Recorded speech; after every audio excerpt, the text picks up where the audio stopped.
Assalamualaikum warahmatullahi wabarakatuh. Baiklah, di sini saya akan mempresentasikan rencana penelitian saya.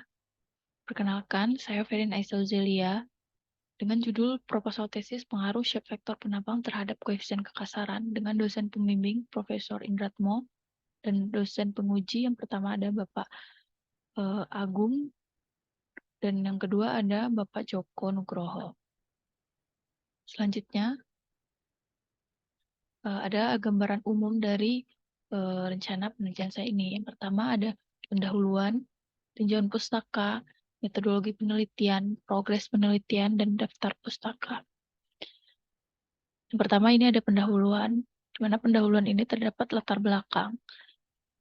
Yang pertama, yaitu adalah saluran terbuka yang memiliki geometri saluran yang seragam penetapan nilai kekasaran N menjadi tidak mudah apabila saluran terdiri dari material yang berbeda. Yang kedua, dalam buku Chow mengatakan kesulitan terbesar dalam pemakaian rumus Manning ini adalah menentukan koefisien kekasaran N tersebut, sebab tidak ada cara tertentu yang benar-benar dapat diperhitungkan. Yang ketiga, dalam penentuan nilai N, perlu memperhatikan faktor-faktor yang mempengaruhi nilai N tersebut. Salah satu faktor tersebut adalah ukuran dan bentuk saluran, namun belum ada bukti nyata bahwa ukuran dan bentuk saluran merupakan faktor penting atau faktor yang signifikan mempengaruhi nilai N tersebut. Yang keempat, pada dasarnya pengaruh dari bentuk penampang atau saluran tidak diperhatikan, hanya dilihat dari dasar saluran, material di saluran tersebut. Maka pada penelitian ini dilakukan eksperimen dengan saluran Thomson untuk menganalisis pengaruh dari faktor penampang tersebut terhadap nilai koefisien kekasaran. Selanjutnya adalah rumusan masalah. Apa saja sih rumusan masalahnya? Pertama, yaitu bagaimana pengaruh bentuk penampang tersebut terhadap nilai N. Yang kedua, bagaimana pengaruh perubahan slope penampang terhadap nilai N. Yang ketiga, bagaimana perbedaan hasil antara percobaan bottom roughness dan wall bottom roughness. Dan selanjutnya adalah ada maksud, tujuan, dan manfaat penelitian. Pertama ada maksud penelitian. Penelitian ini bermaksud untuk mengkaji dan menganalisis pengaruh bentuk penampang terhadap koefisien kekasaran. Yang kedua, manfaat penelitian. Saya harap penelitian ini dapat bermanfaat setelah mendapatkan analisis dan hasil dari faktor pengaruh bentuk penampang terhadap nilai kekasaran ini. Penelitian ini dapat bermanfaat bagi kalangan praktisi maupun akademik untuk menjadi salah satu dasar dari pengetahuan dan menjadi acuan mengenai proses penentuan nilai koefisien Manning. Selanjutnya ada tujuan penelitian. Tujuan penelitian di sini adalah untuk menganalisis nilai koefisien kekasaran dari uji eksperimental dari berbagai model penampang dan jenis kekasaran di laboratorium. Selanjutnya ada tujuan pustaka. Yang pertama, ada penampang, saluran, dan jenis aliran.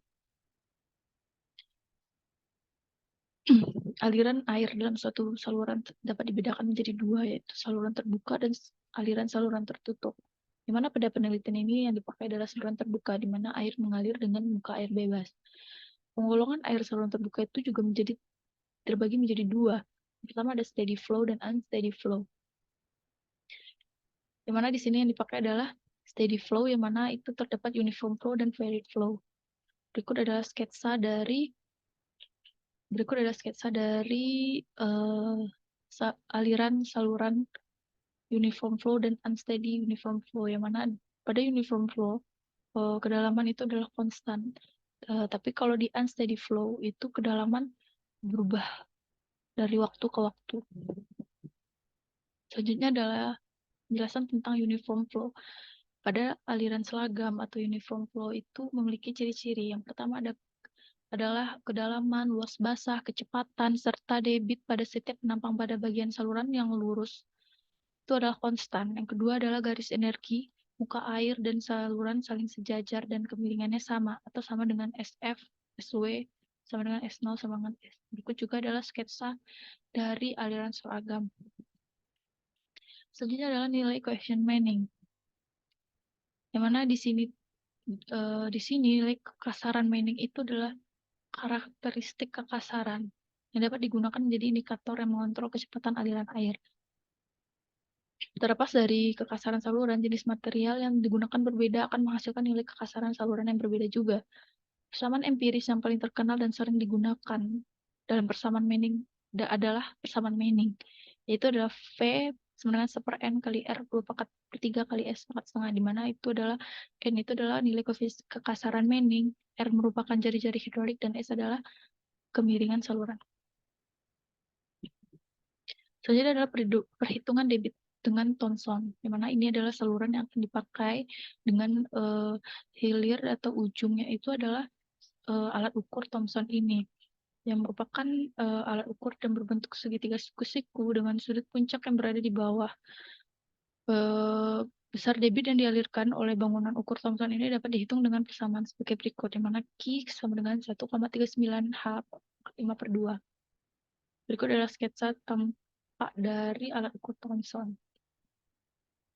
Berikutnya ini adalah studi terdahulu, yang mana ini merupakan referensi studi-studi terdahulu yang berkaitan dengan penelitian ini. Yang pertama ada comparative study of equivalent Manning roughness coefficient for channel with composite roughness. Yang kedua ada effect of cross-sectional geometry of prismatic resist on the Manning coefficient. Ketiga ada kalibrasi nilai kekasaran Manning pada saluran terbuka komposit atau fiber bergelombang kaca terhadap variasi kedalaman aliran kajian laboratorium. Yang keempat ada determination of Manning roughness coefficient for PVC cutters. Yang kelima adalah analisis hubungan kecepatan rata terhadap kecepatan permukaan untuk penentuan kekasaran dasar pada aliran saluran terbuka. Selanjutnya di sini ada metodologi penelitian. Lalu ini adalah bagian alir dari penelitian saya, yang mana ini dimulai dari studi literatur, persiapan alat, dan penjadwalan.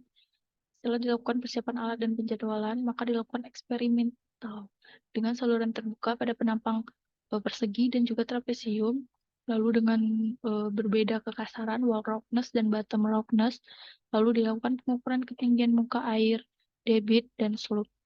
Lalu kita pengumpulan data, pengolahan data, lalu dianalisis hasil data eksperimen tersebut. Selanjutnya adalah tahapan penelitian.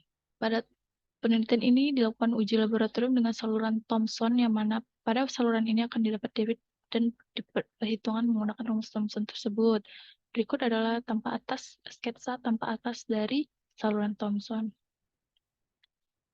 Selanjutnya ini adalah rencana tahapan penelitian. Yang pertama itu ada studi literatur, di mana ini tuh untuk kita mendapatkan informasi, konsep penelitian, prosedur berhubungan dengan penelitian. Yang kedua ada pengumpulan data. Dalam penelitian, kita pasti memerlukan data-data untuk teliti, baik itu data primer maupun data sekunder, baik yang kita dapatkan dari data-data peneliti terdahulu, atau kita uji langsung pengukuran atau uji laboratorium. Selanjutnya adalah eksperimen dan analisis data. Dalam melakukan eksperimen ini ada beberapa tahapan. Yang pertama ada persiapan alat. Setelah alat disiapkan, lalu kita lakukan pengujian dengan 2 penampang dan dengan 2 pengujian kekasaran. Selanjutnya ini adalah tabel dari pengumpulan data. Data yang diperlukan itu ada debit, ketinggian muka air, panjang aliran uniform flow, dan kemiringan saluran. Selanjutnya adalah alat-alat yang digunakan. Pertama ada water pass, kedua ada meteran taraf, ketiga ada saluran Thomson.